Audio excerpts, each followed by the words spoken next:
Hi, my name is Jen. Welcome to Convicted Hearts. If you have a convicted heart, you are in the right place.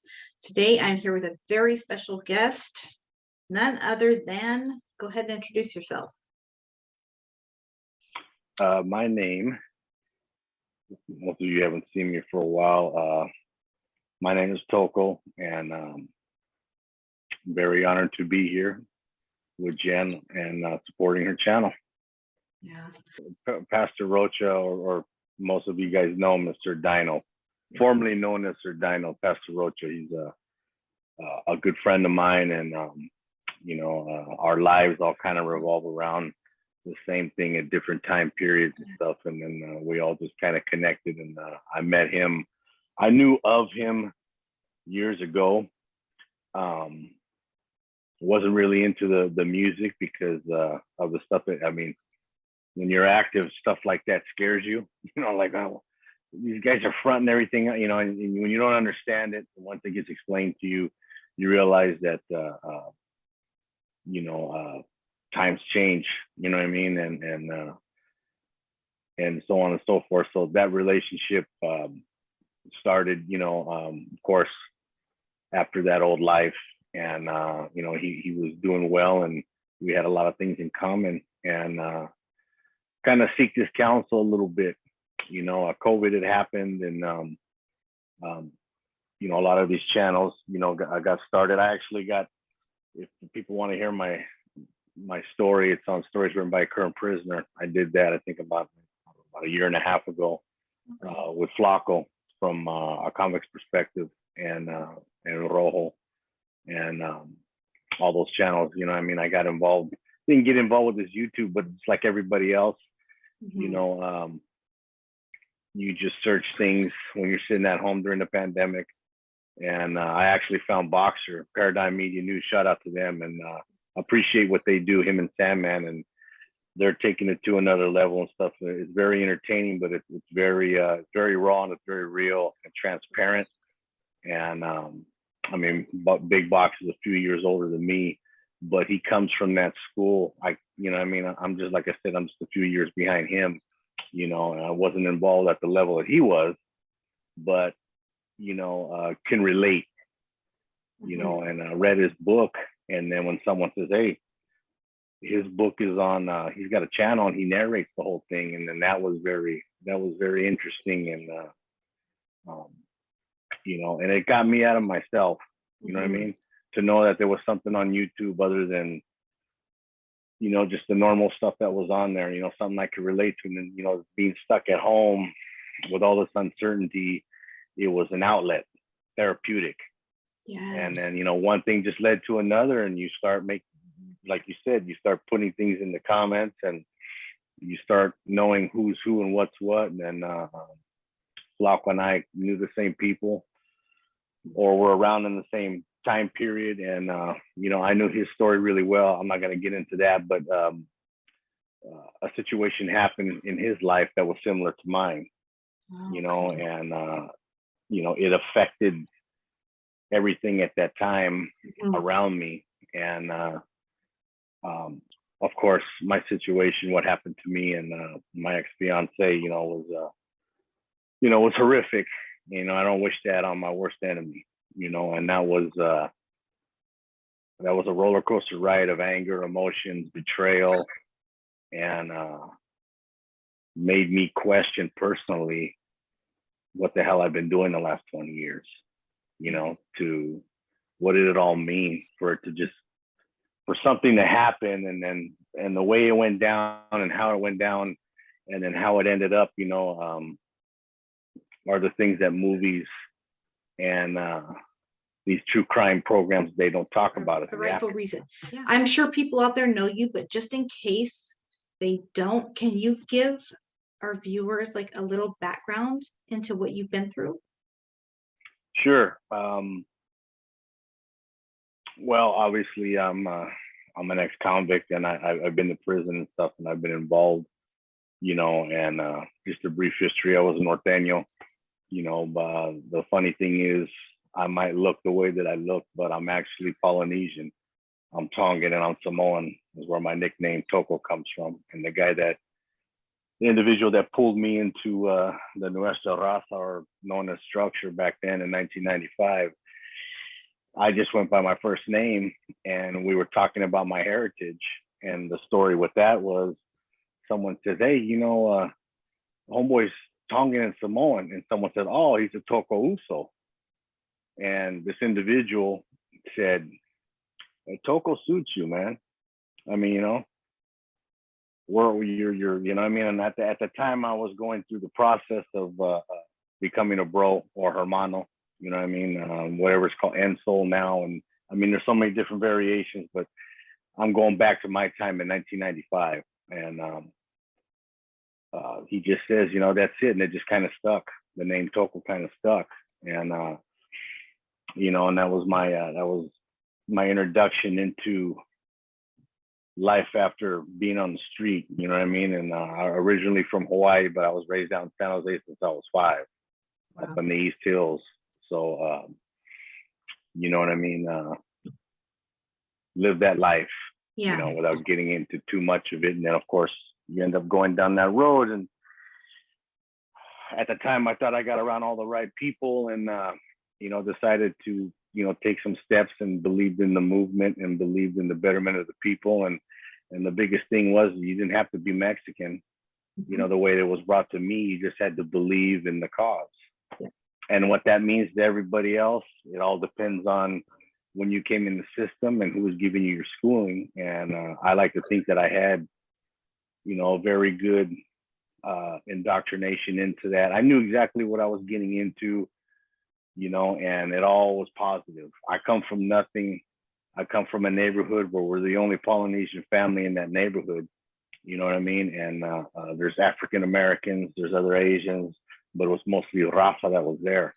So I picked up on the Spanish, I picked up on the food, I picked up on the hospitality, and it was a lot like my Polynesian background. I mean, we left Hawaii because my parents found better jobs and schooling opportunities, and I come from a semi-big family. So, what do responsible parents do? They go where their kids are gonna have a better future than they did. We always want to be. You have kids, you always want them to be better than you and have the better opportunities, and they did that, and long story short, I mean, I went down the wrong path, or chose the wrong path, so to speak, and then it led me to everything that you see today. And during the process of that time, I mean, we lived in a cul-de-sac, and and then at the time I didn't know it, I mean, but I eventually had to meet the love of my life.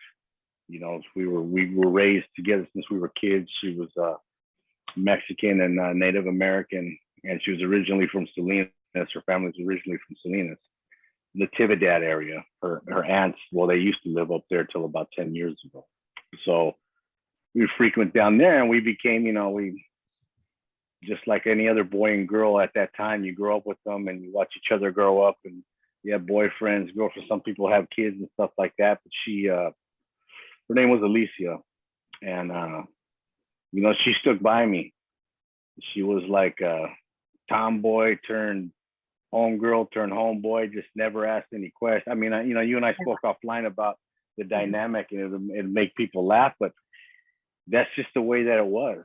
Right. I mean, she would tell people, if she was here today, she would tell everybody, I always gave him enough rope to hang himself. And every time that he did, he'd come back, and and like I said, just when we finally settled down, I mean, she just had her hands on her hips and just, "What are you doing?" I says, "I don't know." She goes, "You ready to finally do this and commit and be?" And I'm just like, "Yes, ma'am."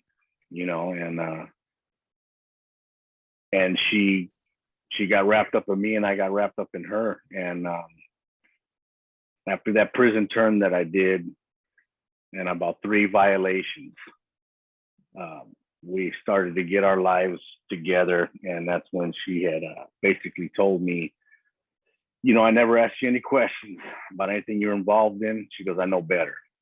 She goes, "But I'm not stupid." She goes, "Your homeboys got, I'm friends with their girlfriends, and they talk too much." I said, "Okay, Alicia, And she would always do this every time we're getting ready to sit down and eat. I get out of the shower, I'm just relaxed, and then, like, the typical woman, no offense when I say this, but it's true. Yeah. Wait till your man gets comfortable and he gets fed, and then it's like, okay, we need to talk. I need to tell, and she would just lay all this on me. And the way I'm closing my eyes right now is because I couldn't even get a fork full of the great food she cooked, because she's just, Yeah. I want a commitment. I want to get married. I want to go back to school. I want to have kids. I want to do this. We've been together 15 years, but it's been on and off. And that's just how it sounded. And I just said, okay. She goes, that's it? That easy? I said, yeah, it is. And there was a lot of stuff that was going on with my other life, and changes and indictments and stuff like that were happening. And a lot of stuff in your area and my old area in 2004 changed. After Operation Black Widow, there was a big vacuum effect, and then it just seemed like every few months, man, there was pockets of people getting cracked and busted. And I got out on that last violation when they had wrapped up all those people in 2005. And everyone was telling me, man, you skated on the skin of your chinny chin chin. You never committed yourself, this last time around. Well, I caught a violation, and I turned that into a year, and sat in the shoe at Corcoran. And once I came home, I discharged parole for the first time in like 15 years since I was a kid. And she wanted to get our lives together. So long story short, that's pretty much what we did. She went back to school to become a nurse. I had got a good job with Xfinity or Comcast, whatever it was back then. I had a work truck, and it was another homeboy who was a B, was doing the same thing. He was out of Sacramento, and then he met Alicia's sister, and then they hooked up. So here we are in this, in this thing. And then we got engaged, and in 2008, November 2008, right, November 23rd to be exact, she had finished the school, and she wanted to go out with some of her friends that night. I had to work. It was a Friday. I'll never forget it. And she's just like, I know you want to do something special for me or whatever. And I just I just said, special? I got to work. I had this whole thing planned for Saturday. And she's, same thing, this hand on her hips and flinging her hair. And she's like, I just graduated. I just spent 18 months in the accelerated course. She said, listen, go out tonight with your sister and have a good time. And she goes, I won't be out too late, blah, blah, blah, the whole 9 yards. Yeah. And the biggest misconception when people heard the story is like, why you let her go out? Why you let her do this? Listen, I was raised to be a secure man. Do I have my insecurities? Sure. But if I'm going to lay down with a woman, if I want to be with a woman, every man knows what they have. Yeah. It's like every woman does. If you're going into it clean and sober, there's a reason why you guys got together in the first place. Now, I'm not trying to be changed. What you see is what you get. And at the same time, I'm not trying to do that. We're either going to merge together or we're going to go apart. And, but we had an advantage because we knew each other for a long time. And so it wasn't about me letting, she could do what she wants. We were living together. You know what I mean? And she had that right. She earned that. I had to work. I had to be up. Plus, I wasn't a big drinker. I wasn't drinking at all back then. And just kind of let her go out. And what happened that night will live in infamy forever because it changed her life, changed my life. Yeah. It changed her sister's life, and it changed my homeboy, his life, because he was engaged to her and a bunch of other people that were there. So I know this is YouTube, so people got to read between the lines when I say something bad happened to her. The worst thing that could possibly happen to a woman. She was taken advantage of, and she was drugged, and the ultimate of the ultimate happened. And it was about 3 o'clock. It was 3:42 to be exact when I got the phone call from her sister at this party that something bad happened, you know, and it was like out of a horror movie. Her voice, you know how you hear people describe how, you know, when you're talking to somebody and they're scared on the phone, Yeah. how clear they sound, and then you could hear the quivering or the trembling in their voice, and that's what I heard. And I'll never, like I said, I'll never forget it, you know. And she just says, you need to get over here. She's like, everybody's sick, something happened, you know. Alicia's in the room, and then, you know, you can draw the conclusion of what happened after that. So I called my friend, my homeboy Jojo, and I told him what was going on, and he's just like, man, I'm an hour and a half away. You know, we got to start at 7. I says, well, get down here now. And I ran them down on what was happening and where they were at.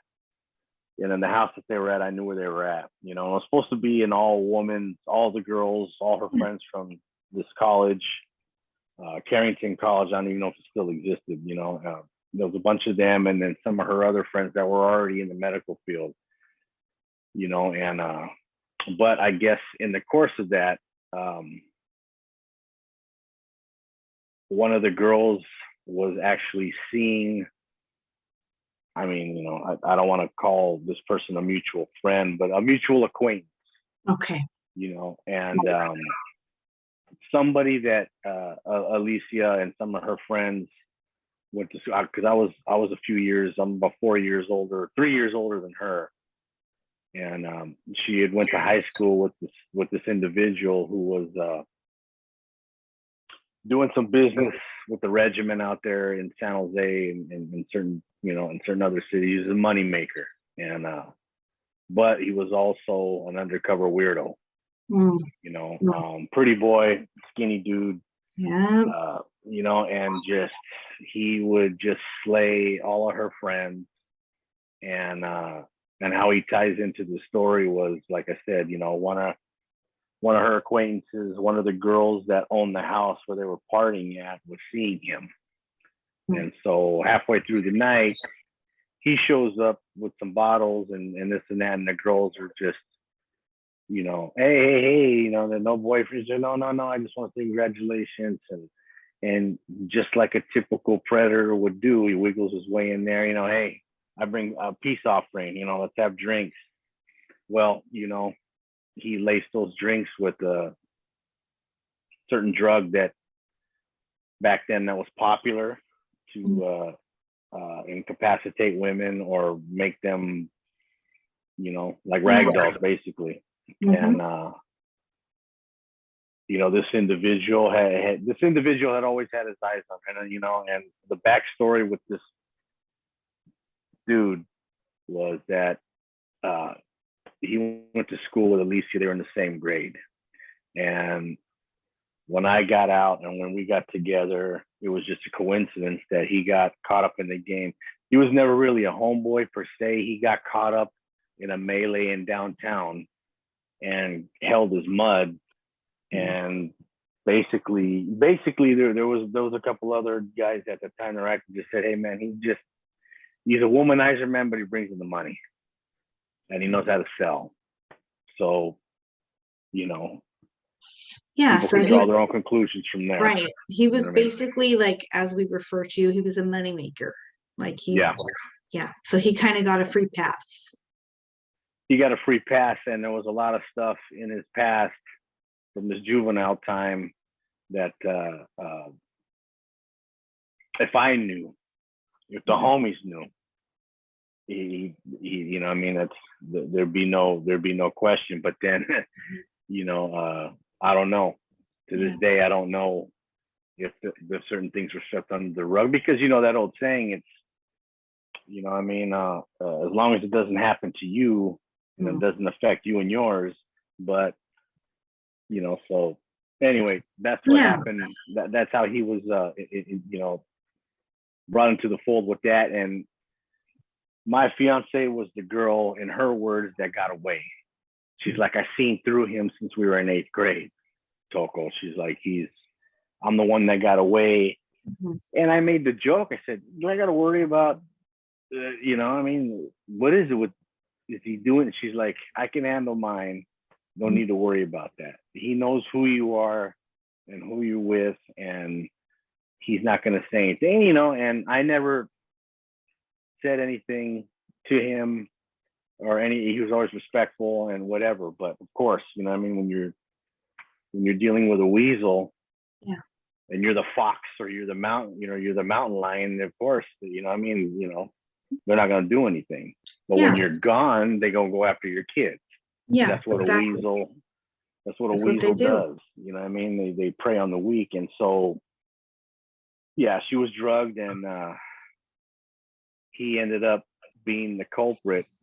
And the funny thing about that is that, you know, his old lady was there partying with them, and you know, I mean, and she was just as beautiful as everybody else that was there. And you know, I mean, like I said, he wasn't getting no mud ducks. He wasn't one of those desperado guys. He worked his magic and did whatever, and would pull these girls. But then he was the one that, you know, come Monday, your girl's crying because he ditched you, or you know what I mean, or he ghosted you, you know. Yeah. And then it's like, why'd you fall? Well, you know, he said, you know, and then you hear all the stuff, and you'd have a laugh about it. Well, guys like that, you know, like I said, I don't know what he's thinking. I can't pretend to know, because of the stuff that who he is and what and how he was, and all the situation was just you know, that was his get down. So I could never sit there and say I could understand it. You know what I mean? And Right. so when I got to the house that night, it was probably about 4 o'clock in the morning, and of course everybody's freaking out, doing whatever, and they're all trying to get to this room where she's at. And there was a homeboy that was there who I knew, you know what I mean, who was a young N off the street, and he seen me and he booked it to the back, acted like he was on the phone, and her sister came and she goes, you know, she's in there, but the door's locked. So I kicked the door open, and what I see on the bed haunts me to this day. And then as you're walking in, you go in, the bed is there, and then the bathroom was there, and then I heard the creak of the bathroom, like somebody was peeking through it. I didn't recognize my fiance. That's how badly she was beaten on the side of her face, until she turned and looked at me this way. Then I could see the right side, and she was untying herself, and I went over her, and I just grabbed her clothes. Don't wash up, don't do anything. And then I heard the shower running in the other room, and she goes, he's still here. And the fear that was on her face just, you know, I guess the devil horns just came out of me, because I kicked that door down, and you know, I was in the fight of my life after that. I don't want to say I blacked out, because I was very coherent. You know, I followed all the rules to the T, you know what I mean, other than drinking here and there. But, you know, I kept myself in really, really good shape. And put it this way, he got my all. He was in there trying to clean himself up, is what he was. And I destroyed that bathroom with him in it. And in the course of all that, you know, pretty much broke him in half and paralyzed him. And there was a split second, like I was telling you offline, where I had him by his neck, and it was just like holding a heavy garbage bag. You know, you know, after it was all said and done, I remember his eyes looking up at me like he knew that I was going to kill him. But for whatever reason, you know, certain people say God, certain people say, you know, I came to my senses. I like to think maybe it was somewhere in between. I let him go. And he just fell down like a wet noodle. And in my eyes, that was about as much mercy as I could do. And then I also found out I wasn't a killer. Right. So long story short, you know, I went on the run, and I got to hold and touch Alicia, and I was with her at the hospital until the cops figured out everything else. And that's when it was confirmed that, you know, She was sexually assaulted, you know, and so badly that she could never have kids. There was a lot of damage that was done. He beat her, and you know, they were getting DNA and they were getting all that stuff, and everybody was pulling me. He's like, you got to get out of here, you know, because now they're going to be bringing his ass in here for what you did. And, you know, so it turned into a big mess, you know, politically for me, because, you know, all the BS that comes along with it. You put hands on somebody that was, you know, working in the regiment, but, you know, I was a higher, you know, being a member of the NR, you know, that should have held some clout. The bonds, you know, completely state whatever, but favoritism, kites and reports not getting sent to their designated, you know, and whoever got a hold of this just basically said, you know, fuck him. You know what I mean? How does he know that she didn't ask for it or whatever? They were drinking this and that. Everybody at that party tested, you know what I mean? And because they felt drugged, and they were. With that GHB, now I remember it, you know, which was a popular, you know, drug to take care of women at the time. Yeah. So there was all these things, you know, and as far as my career went, being a homeboy and in you know, being involved with the NUESTRARAZA, you know, was I perfect? No, but I never had any disciplinary issues. I never took advantage. Was I an asshole? Yeah, if I was asked to be. You know, did I have to put in work, and did I have to, you know, do things because there were orders that were coming down, and, you know, and my number got pulled? Absolutely. It was just business. That's all that it was, you know, and I believed in what I believed in, you know, and sometimes when you got to take the trash out, you got to take the trash out or it's going to stink. And I believed in that. So, you know, one day, I knew, you know, and I was just about 6 months before this incident, you know, I had a conversation with a good friend of mine who was a homeboy at the time, and we were drinking and we were talking about, without getting into names or whatever, there was a situation that happened on the street right when I had got out on my last violation a couple of years earlier. And certain people felt that the call that was made was a bad call. You know what I mean? It was between two friends, and it was over money, and it was over a debt, and he said, she said type stuff. And my stance on it was, the word that I got back through my channel and how it went down and how it was supposed to go down, I respected the person on the other end who was giving the order. So I never questioned it. You know, now does that mean that did I do things in my past that I did with a heavy heart and that I didn't agree with? You're damn right. But did I ever voice it? Nope. I told it to my bottle, or I didn't tell anybody. You know, I had that constitution, but I also knew well enough, you know, I also knew to leave well enough alone. But in this situation, you know, I filed my report because I put hands on another homeboy. But at the same time, once it got out and once I finally hit the county jail and everything else, everybody sympathized with me. You know, but there had to be an investigation, this and that, and, you know, and you know, long story short, I'm not going to get into all the politics about it. Everybody that knows it's been around that knows there was a due process, but somehow or another it skipped me. And basically how everything ended for me was, so the individual that did this to Alicia is in a wheelchair, and the individual who gave the order to deem me or to have me hit, he's in a wheelchair, you know, in prison. So people could read the lines. I'm not going to say names because that's not what this is about, but they could figure out who it is. Yeah, there you go. It's the same individual that you know, that Boxer refers to a lot as the general. Yeah. You know, So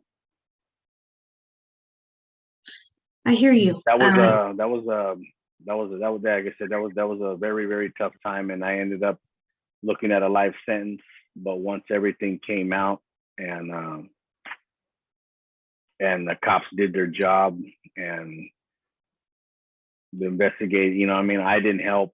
You know, they were trying to say that I did it. They were trying to say I'm covering up for somebody, and they try to use all those tactics. But I just, you know, Yeah.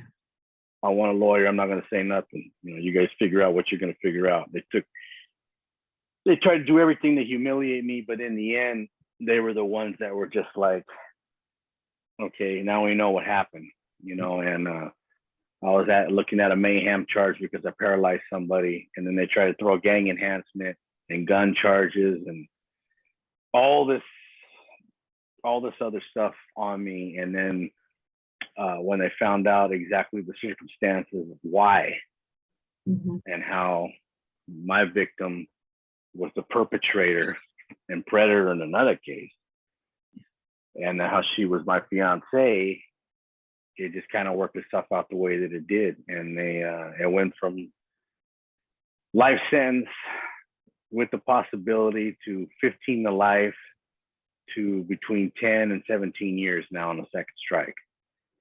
And that's when I realized that, you know, what I had did, a lot of people looked at it as a saving grace, heroism, or and I'm very humble.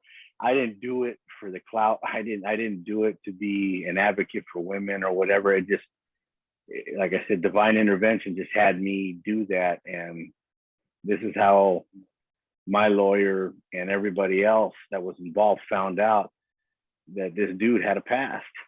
He did this to other women. And all these other women found out that were either his victims or people that he knew, and found out the situation, you know what I mean? What was happening to me. They wrote letters on my behalf.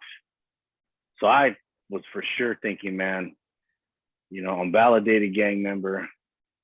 You know, this is going to be my second prison term. The strike, I'm going to get a strike. I'm going to get 85%. I'm looking at like 17 years. I ended up getting the minimum. I ended up getting 10 and a half with the second strike, and did the whole thing, you know what I mean? And because I caught more time, and I caught a DA referral and stuff like that, and I ended up, you know, on the other side of the fence. You know what I mean? After I seen what was happening, it just left a sour taste in my mouth. And it's nothing against anybody who's still functioning and programming. I don't badmouth any of that. That's not what this is about. This is just about my situation and the people that were involved. Yeah. The people who I call my brothers and camaradas, you know, and everybody else, and how it just felt like I got thrown out to the wolves. And what it was I wasn't going to keep my mouth shut about what happened. And then when I got upstate, a youngster who I was part of his schooling years earlier, he heard about what was going to happen, that they were going to green light me to get hit and get removed just because I wouldn't shut up about what happened to my girl. And he shot me a kite and let me know, hey, you know what I mean?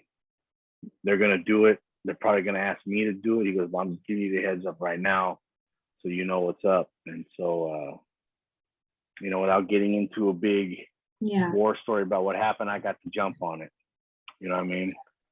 I got a couple holes in me and they got some in them. And I ended up getting a DA referral. And the funny thing is the two torpedoes they sent to hit me ended up telling on me. Well, I got to, you know what I mean? Why does that always seem to be the case? This is something I hear time and time again. Yeah, it was funny because you know, the SSU came to talk to me and they just said, wait a minute, you know, what's what? And I just said, you know, I have no idea what's happening. You know, I don't know what you want. I mean, I said, just put me in the hole, man, and just send me back out to the yard. It's all good. He goes, we can't do that. You know what I mean? Because these guys are telling you're the aggressor. I says, what?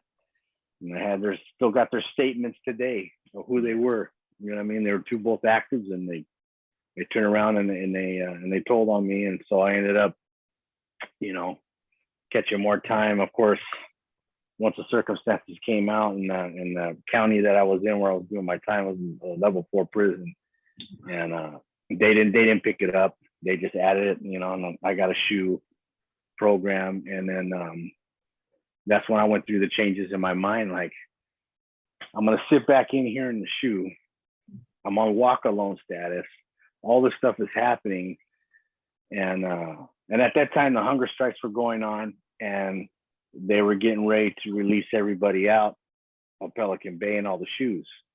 You know, this was around this time period where, you know, all the big homies from both sides, from the major groups, are going to go to mainline. You know what I mean? And I think they're shooting majority of everybody at the Salinas Valley.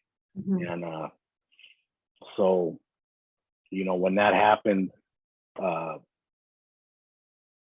you know, I had made a decision that, you know, I still had probably about 5 years, 5.5, almost 6 years left on my sentence. And, you know, I was like, man, you know, my shoe is going to come up, you know, and then I was placed in a situation to where, you know, what am I going to do? You know what I mean? I hadn't talked to Alicia. I got letters. I heard that she got really bad into drugs, and that, you know, she felt guilty for me being in there, you know, and I don't know what a woman goes through at that time, but all I knew, like I was telling you before, all I knew how to do was just be there and listen. I mean, and she told me some foul stuff that would probably make any man, but I knew her character. I knew who she was, and I knew this was her acting out and the drugs and everything else, because she didn't want to feel. But the one thing that made me make my decision to walk away from everything and then just come to the other side and just be Toko again was, she just says, you know, I'll be forever grateful, and I love you. And I mean, she started breaking down crying, you know, and it fucks me up to even talk about it, but she just says, I wish you were here. I wish you would have just let the authorities handle it, because I really need you here. You know, I got nobody to go to these counseling sessions with. They ask where you're at and everything else. And I just says, what do you want me to do? And she's just like, you know, it's too late. You're already there. You got to make the most out of it. She goes, but look at everything, you know, and she started crying. She goes, look at everything they're trying to do to you. You know, she's like, I never got into your business. I've never tried to steer you away. And I knew what she was getting at. And you sometimes when you're going through that stuff and you're going through that betrayal, you need somebody on the outside looking in that doesn't have you know, that criminal that doesn't have all that. It's got to be black or white. She's seen it for what it was in her state, you know, I mean, because word travels, you know what I mean? And she just says, you got to do what you have to do. She goes, but you got to do everything you can to get home. And she goes, no, you know what I mean? No matter what the cost is going to be. And she's like, they're already basically, you know what I mean? They're shoving you out. And, you know, and there was a lot of other people, you know, that there were worse things happening to them at the time. And, you know, there were these indictments and there was people flipping and doing this and that. So everything's getting caught up in the middle. Not just me. There were other situations, you know what I mean? All throughout California and all throughout, you know, and my situation, you know, like I said, I wasn't unique. I wasn't anybody important. I mean, yeah, at the time, being a member of the NR, man, that meant something back then in the 90s, you know, and that indoctrination process and all the writing and all the things that you have to learn and commit to, you know, I mean, there's not a lot of people are built for it, and it happens every day, you know. And for me, though, I took pride in it, and then for it to turn into what it turned into, and how that same thing just turned on me when I didn't do anything wrong. I mean, I didn't even speak up on my own trial. I never got the green light to use what had happened as my defense, just because I didn't want to be that. And, all these hard decisions. But when she said that, when she said, I need you here, she never needed me for anything. At that time, over 15, 16 years we'd known each other, she never needed me for anything. But that right there hit home. And I had to make some decisions, And when I made those decisions, I wanted out, And that's when I decided to come to the other side and walk away from everything, man. And, Yeah. Oh my goodness. Long story short, you walked in on something, you were given a phone call to, whatever it may have been, that was very traumatizing. Yeah. Forgive me if I'm a little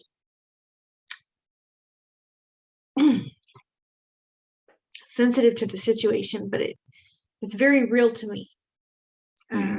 What Alicia, I'm not saying it's the same exact thing, but what she experienced is something I have experienced in some way. I'm not promoting violence or anything of that degree, but I'm just saying, like,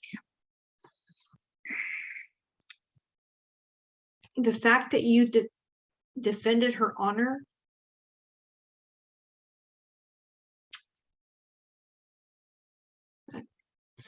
that tells me a lot about your character and who you are as a human being. I hope I think what you you're understand. Gonna do. Yeah, no, I know. You never know though what you're gonna. A lot of people say they'll tear somebody's head off or do whatever, but you gotta understand it's different when you walk in.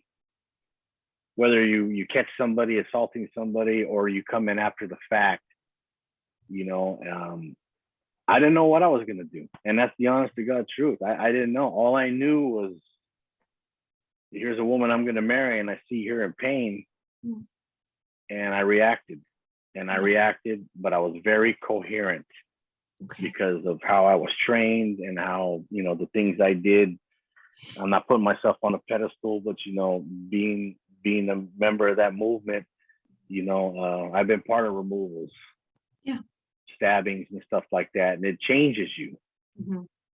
I used to think for the better, but it changed me for the worst, because what I seen didn't affect me until it was all over years later, and I'm alone in the cell by myself, and I'm wake up one night from a nightmare. How many people could sit there and say that you're with your wife or your girl or sister or aunt or just whatever, and then several hours later you don't even recognize her because of something that heinous and bad had happened.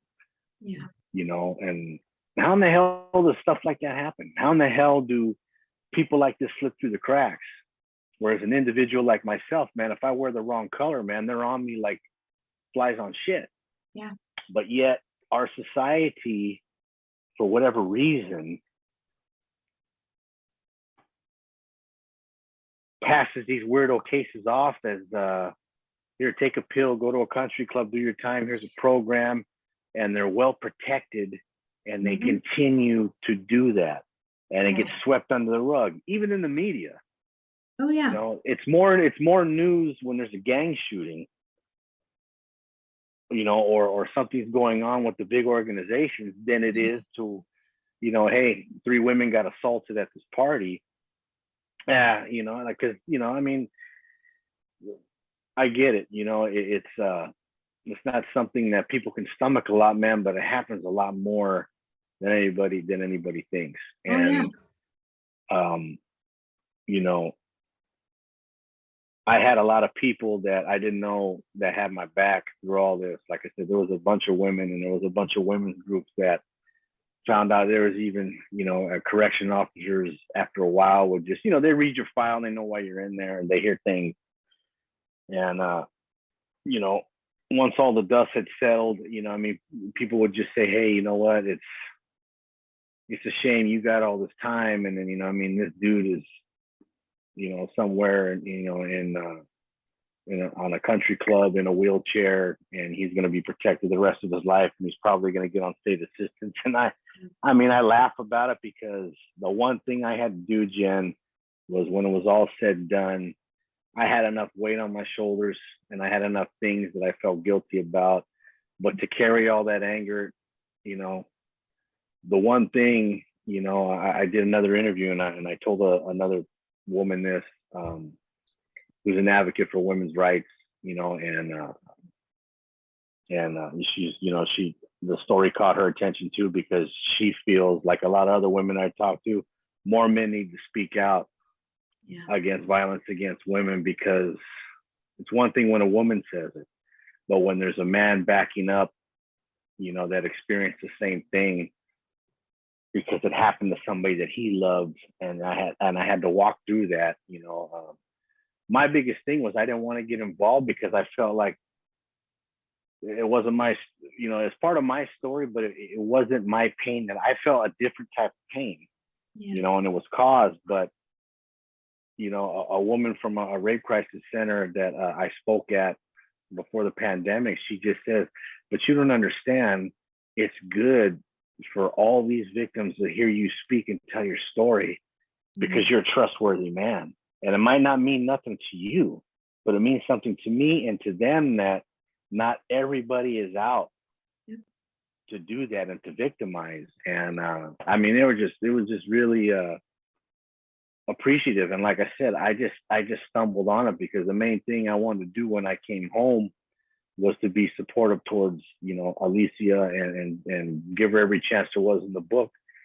And I had 10 years to think about how I was going to do that. But unfortunately, you know, her addiction isolated her from everybody. And a couple of years after that last time that we had talked, I come home, and then I found out that she had died. You know, she died of an overdose down in LA, and you know, in a homeless encampment. You know, she had some family that was down there. I think her father was down there at the time. But you know, her sister reached out to me and let me know what had happened. You know, and you talk about the devastation all over again. You know, I can't but imagine. her mother and her sister told me, you know, that she just could never get past a certain point. You know, and there was just too many triggers and too many things, and she just felt guilty. And when someone feels guilty, other women have explained that to me, they just go deeper and deeper, and like they feel like, fuck it, I'm already this, I'm just gonna keep doing it. Yeah, you're right. Like guilt will eat you alive. Guilt is one of the worst feelings, consumptions. It is one of the worst feelings on earth. Yeah. But you know, I'm against violence too. I know it doesn't seem like it, but people ask me, do you have any guilt over what you did? None whatsoever, because we live in a society where you pay your debt and all bets are off after that. So I did my 10 and I got out, and I didn't look back, you know what I mean? And the one thing I took solace in is this individual's still alive somewhere, don't know where, don't care to know where, but he's in the wheelchair the rest of his life. You know what I mean? He's got, every time he wakes up and looks at himself, he's got to live with that. And I wouldn't want to be that, you know. And you know, his life led him where it led him. Mine led me where it led to me. And there was just a whole bunch of things that were left in its wake. And you know, so I just, any chance I get to speak, or somebody hits me up on my Instagram that knows the story, you know, for a woman's group. You know, I talked to a bunch of teenage girls probably around Halloween time, you know, that were in this group home, and they were all from families of abuse, you know, or they were in some form or fashion, you know, from a stranger or family member, they did the same thing. But they were all young, and they were going down that gang bang and drugs and stuff, but they were just in and out of his home and stuff. And a friend of mine's girlfriend had just says, you know what, I think it'd be good if you can go talk to these girls. And I always kind of shy away from that because I don't want anybody to get the wrong idea, because I'm not going to tell you how to live your life. I'm not going to tell you to stop doing what you're doing. I'm just going to let you know, if you keep going the way that you're going, this is what the consequences are going to be. You know? And I tell them what happened to me. I says, I didn't get away scot-free. And I says, I had to pay for what I did. I says, Alicia had to heal from what happened to her, this other individual. And I says, but the gang banging don't stop. The drugs doesn't stop. You know, everybody's affected differently. And I said, that's what the Hollywood and all these TV shows, everything gets done, solved, convicted, and in 1 hour or 2 hour movie. And that's just not the way life is. You know what I mean? They don't see the aftermath. You know what I mean? The stuff that you have to deal with that's in your mind, you know, the isolation, the shame, the guilt. I felt a lot of guilt, like people were putting me on this pedestal in their minds. I never thought of it that way, but in my mind, man, I got there 5 minutes too late. You know, I didn't save anybody. If I would have saved her from happening. But, you know, no matter what, I'm not going to change my mind about the fact that I loved her and I trusted her. Yeah. She had been out 101 times before. How come nothing didn't happen then? You know what I mean? That coulda, shoulda, woulda, who, what, when, where, and why, that didn't come into play. It just happened to be on the 102nd time that she went out, wrong place at the wrong time with the wrong individual. And of course, you know, she was incapacitated. So what could she do? You know, and what could I do? You know, there was nothing I could do. And you know, I'm not Superman, and I can't change the clocks back. And I struggled with that for a lot of years. When I'm glad I was behind the wall. So you gotta understand, the man that you see now, man, I was very angry. I was very bitter. I didn't give a shit about nothing. I just wanted revenge. I wanted vengeance. And, you know, I was just waiting sooner or later for somebody to slide through so I could take it out on. And I was just lucky that, you know, I had some good camaradas that were there on the yards with me. And, you know, I was just able to vent. I did a lot of writing, you know what I mean? And I did a lot of corresponding. You know, I ended up just throwing myself into the schooling, man, and ended up getting a college degree out of it. And just, you know, I took some classes, and I was reading some books. And God, I can't forget it. I wanted to share that with you. Maybe you could share the link. But once I find it in my stuff, I'll remember. It was a book about survivor's guilt, you know, and how to deal with how do you deal with somebody that's in your life that you love, that's been hurt and that's been damaged, and that consider themselves. Now, how do you help that without catering to anything else, you know? And one thing is the book was telling you that you got to deal with your own guilt. You, the person that's reading, you got to deal with everything that puts you in the situation. And if you're in prison, there was one chapter on there, you got to deal with the stuff that brought you there in the first place before you get out, instead of waiting until you get out where you have all this other temptation. So I felt like I owed it to her, and I owed it to my family. And, you know, like I said, there was a lot of things, you know, my kids suffered, you know, my family suffered. I had, you know, I lost a brother, I lost an uncle, I lost, you know, there was just a lot of loss. And prison is prison.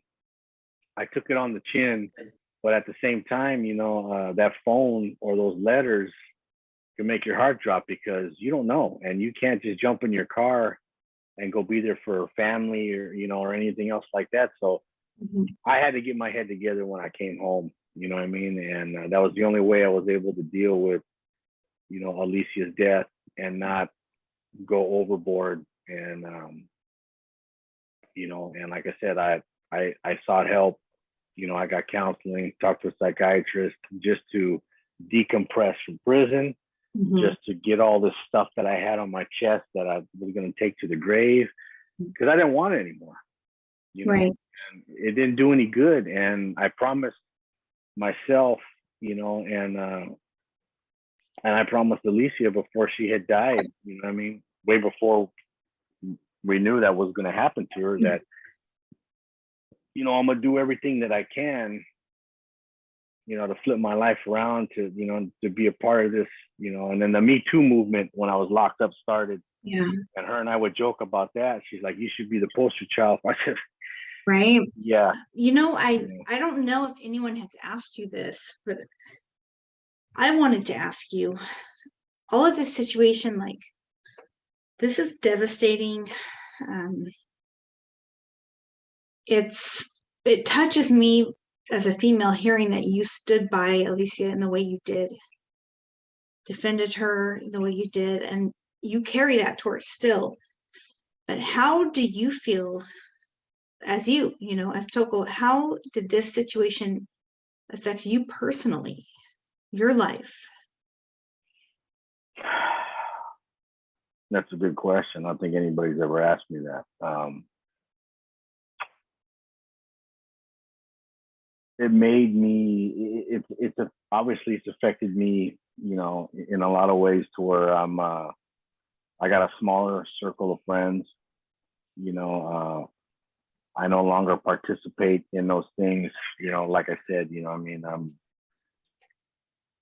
completely away from that life, that area, living a different life, man. And I'm, you know, I'm just me. But if I went through all kinds of changes, you know, trust, anger, you know, would I ever love again? You know, and that was the furthest thing from my mind, you know, when I was there. I mean, there was a lot of homegirls from, especially from down south, would write letters, you know what I mean? And for me, that's what got me through, was talking to these different women. And, you know, because anybody that knows has done it any time, getting a letter, you know, no matter who it's from, if it's just from a girlfriend, a potential, or just a friend, it means the world. It might sound cliche because you can pick up the phone. Of course, if you're free, you just text somebody or call them or email them, or, you know, do a Zoom meeting with Jen. It's different when you're free. But when you're in there, you hinge on that. And especially at the time where I was going through stuff, I mean, I went through the motions, you know, and you can't show any weakness no matter what kind of yard that you're on, or where you're at, you know what I mean? And it just, getting those letters was my out, so to speak. I was able to, you know, articulate, and I was able to listen, and I had fun answering all those questions. And those women would just tell me their story, or a friend of their story, or something that happened with a family member, or something like that. And I would just listen, and it would get me out of myself, and I would write back. And it gave me hope. I learned what the word hope meant at that time. And like I said, it wasn't for any other reasons, for, you know, sexual reasons, or, you know, to use a story to my advantage or anything else like that. These are people who reached out to me. There were other people that wrote letters. So complete strangers, you know, and I built some lifelong friendships, you know, with some of these women. I've watched them get into other relationships and go back to school and leave this life behind, and go through the counseling and, you know, on the psychiatry, without taking pills and drugs and all that, actually really face their fears. And, you know, there's a lot of beautiful women that are out there that people judge them just because of what happened to them. Oh, they're broken, they're damaged, they're no good. And I'm here to tell you that's not true. You know, there's nothing more beautiful than a woman going out after all these things have happened to her, and she seeks the help, and she becomes free again. There's just no comparison. And, you know, the part that affected me was watching all these women do it. And sometimes it would bring me to tears because in the beginning, when Alicia first died, it would bring me to tears, you know, and I'm not much of an emotional guy or anything else like that. But, you know, she had my heart. She was who I was going to marry. She was who I wanted to have a family with. She understood me. And I think that's what affected me was ripped from me. Yeah. And then I took 10 years off of my life for my own actions, you know what I mean? And, you know, because for every action, there's a reaction. For every reaction, there's a consequence, you know? And those are years that I'm never going to get back. And it just made me more cautious, you know? You know, I've tried to date since I've been out, you know, with no success, and not because of drama or anything else like that. Just, you know, you meet people when they're at a crossroads in their lives, and they either have job opportunities or COVID happening. And, you know, far be it for me to stand in anybody's way of success. You got a job opportunity, or if you want to move out of state, then you need to go, you know, because I damn sure don't need you resenting me just so we can stay together. You know, if it's meant to be, it'll come back to you, so to speak. And I think that's the positive way that it affected me, is that I became a good listener, and I don't judge man, woman, you know, whatever you claim to be or whatever you want to be.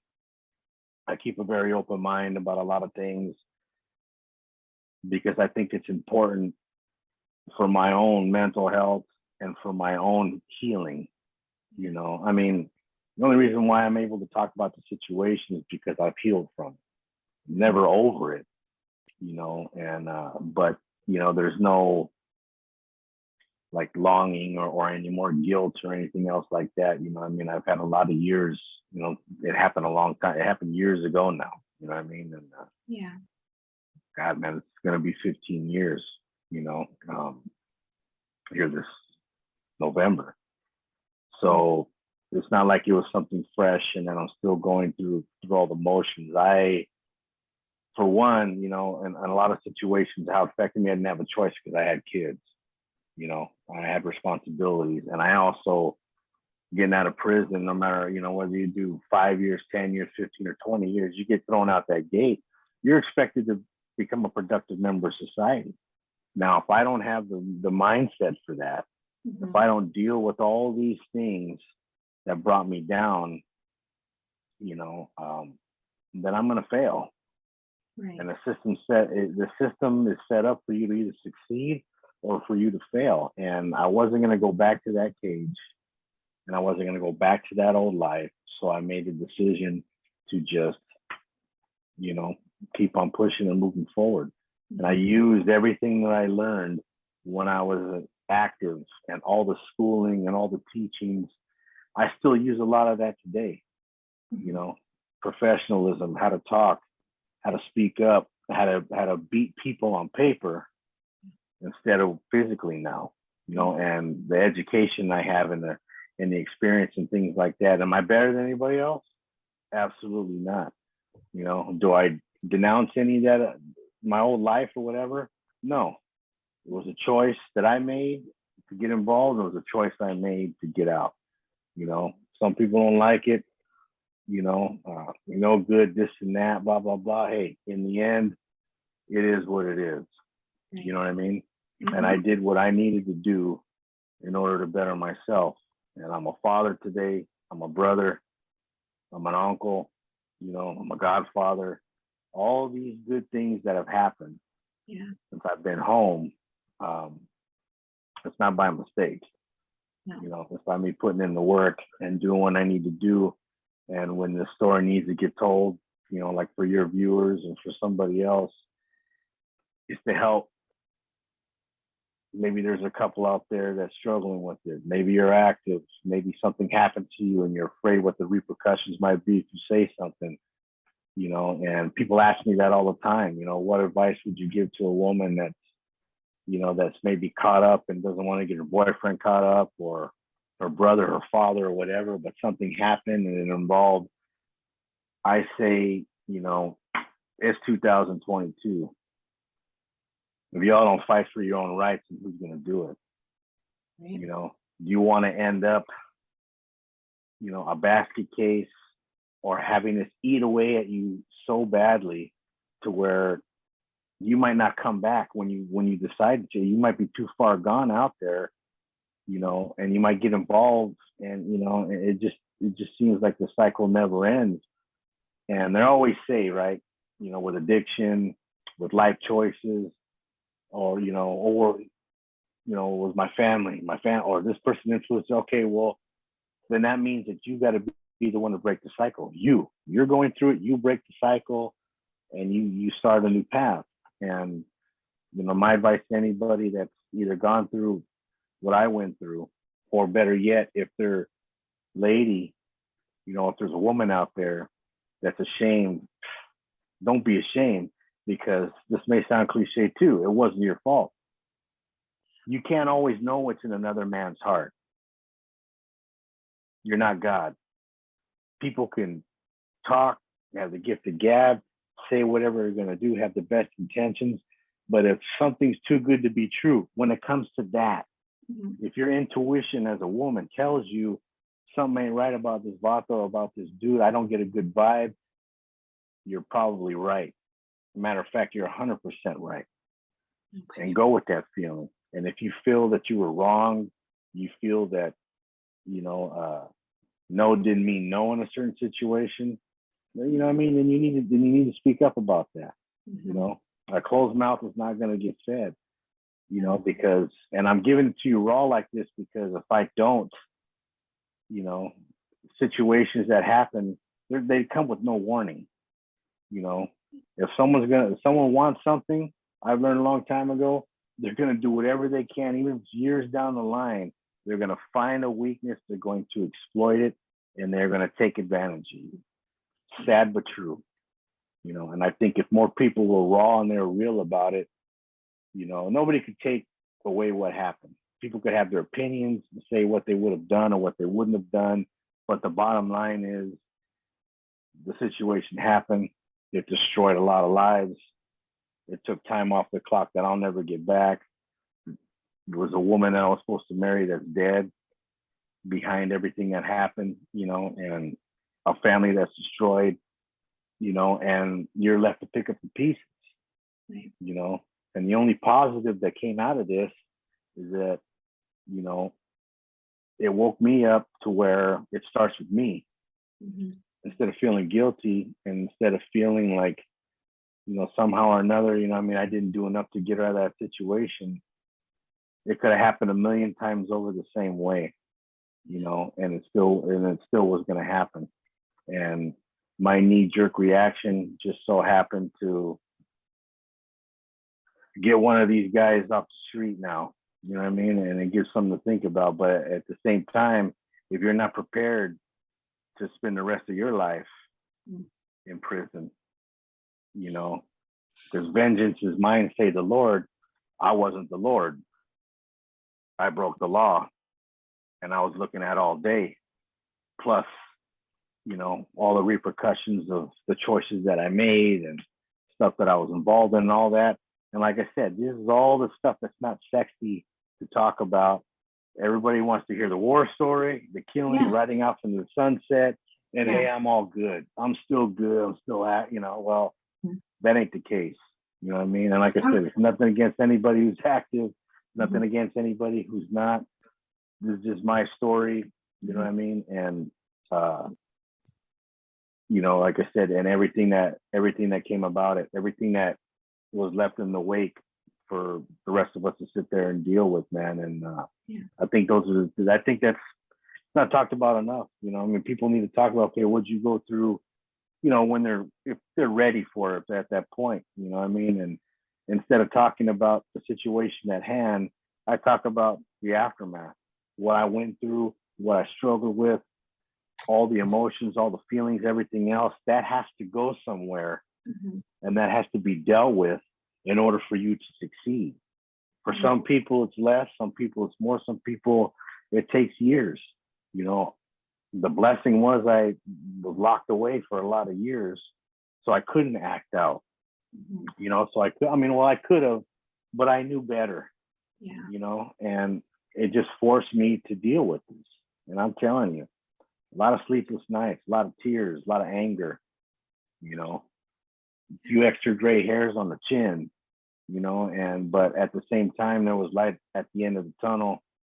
And you know, a lot of good did come out of that because, you know, now I'm just a guy, a productive member of society, he pays his taxes and does his thing, Right. and I just try to help in any way that I can, whether it's my story, where it's supporting these channels or anything, you know what I mean? And shouts out to you. I really respect what you do, what you bring to the table. Like I said, Paradigm Media News, a Convict's Perspective, you know, Gunner and his channel, and everybody brings something. Yeah, I get it. You know what I mean? YouTube Landia and the hate is real, but you know what? You put all that aside, all you guys all you guys are pushing the same thing. You bring your experience to the table, and the audiences that you have, you know, I'm sure they're very, very appreciative for it. I am. Right. You have a very special gift when it comes to representing a woman's side of things. And that is a genuine and rare quality that not many people have, I'm telling you. Not even many women tap into that. You hurt along with your loved one during that process and afterwards. And it's like, I don't know, to me anyways, you carry that torch with you. And I thank you personally. Oh, I appreciate that. Yeah. It's I never very, I never looked at it that way, but the yeah, only way I can explain that or what you see is, like I said, it was a lot of women that the same situation happened to them would reach out to me and tell me what they went through. But they had all gotten to a certain point to where they were showing me, hey, there's light at the end of the tunnel. yeah, You know, and I'm letting you know that what you did was very noble and was very, and that, you know, you should be proud, you know what I mean? Like most, you know, and they're telling me their situation, like their own fathers didn't know what to do when it came to just hearing, hey, this is what happened to me. They didn't know what to do. And, you know, again, how I handled it is not for the faint of heart, but it's also, you know, not the best way to handle it. You know what I mean? But it is a definite reality in life, you know. It is. And let's face it. yeah, and I'm like I said, I'm living proof of that, you know, and it had nothing to do with whether you're from the north, the south, Fresno, black, white, Asian, you know, this happens. Shit like this happens. It doesn't discriminate. Like COVID or like AIDS or like any other disease out there, you know, you come across it, you're going to contract it. And it's not going to care what your background is. And the same thing goes. You know what I mean? We're human beings. We're survivalists. You know what I mean? We're compassionate. We're emotional. We're also predatory. Yeah. You know, and when we want something, as you see what's going on in the world right now, they're going to take it. Yeah. They're going to do their best that they can to try. And in my situation, like I said, it was just, I didn't want it to be in vain. So I guess that's why it makes me such an advocate for when stuff like this happens to women. I put myself in their shoes as much as I can through the experiences of people like you and everybody else that would write me in detail about what they felt and what had happened, and, you know, where they understood Alicia. Yeah. And they helped me understand she's going to go through this, she's going to go through that, she's going to go through. And unfortunately, you know, I had to pay my debt to the state of California, and would just once in a while we'll get a letter or a phone call with her just to see that. But I got the gist of it afterwards about what had happened, and it just made me more, because the bottom line is, in the simplest terms, I have a mom, I got sisters, I got aunts, I got nieces, I'm a godfather. I have, there's there's a lot of young kids in my family that are young girls that are going to grow up to be women, and I just see how carefree they are and how safe they feel. And that makes everything that I did or that I went through, it makes it worth it, because there's no better feeling than when, your niece or your daughter just comes running to you out of the blue and gives you a hug, or, you go to the park or whatever, and then, you see that, kids play, they get too far, or you get caught up on the phone or whatever, and then they come and try to get your attention. They give you a big hug and, hey, I'm hungry, I'm this and that. And it's just little things like that that I can appreciate now, especially when I had little ones at the time. Now, all they want to do, all they want is money, and they want food. You'll get a hug. You'll get a hug, and you'll get some loving on a birthday or when you buy something for them. But, right. But that's just, that's the way I was when I was a teenager, and it's just little things like that, man, that all the BS, all the bullshit that I went through, all the things that I learned, all the things I'll never forget, all the things I could not unlearn, and situations that I was in, my life came full circle. And it's those little things, they may sound cheesy to everybody else, but to me, that's the happiness is what makes the world go around. And I want to add to that without sounding too cliche, even if it's at a small level. That's why I comment. That's why I watch the channels, and that's why I push the channels. I do it in silence. I don't always get on the live. Hey, look at me.